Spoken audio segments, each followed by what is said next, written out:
anarchy. And this is something that's reflective in cities such as Seattle, Portland, Chicago, and New York City. So as we move forward, we need to do what's necessary to bolster the morale because the tea leaves clearly reflect that when the morale is low, the crime goes up.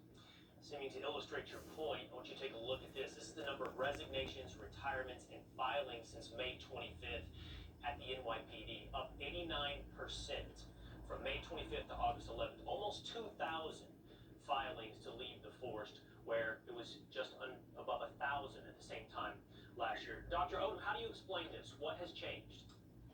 Well, it's changed. As stated earlier, the political backing has definitely changed. There's no support for the police officers. If you look at the morale being low, you look at the recent federal judge ruling to make police records public. Also, the question that I would then ask, I would say, do you make criminals records public for everyone to look at? Do you make criminals records public also for those who've been arrested and have not been convicted? You want to make police officers record public, but you don't want to make the criminal record public. So there we have a lot of issues going on there. And then we have a lot of officers that are also veterans that served their country and also served in a war. And these people sleep under the blanket, like a few good men said, under the blanket of the very freedom that we provide. And this is how we are repaid. They have a short memory. They forget 9/11, and they're letting people come out here and attack police officers on camera as being documented, and nothing is happening. I say to them to please read the data, look at the numbers, look at the crime going up, and then make a decision. Not only that, get rid of your details. If you think crime is at an all-time low and you feel safe,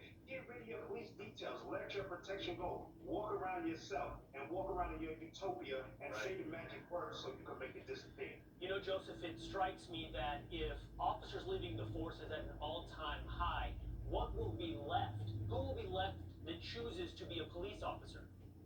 Well, the problem is all these people leaving, they're the guys with the experience that are going to teach the new guys. And I took this job because it's in my blood. My grandpa was a cop.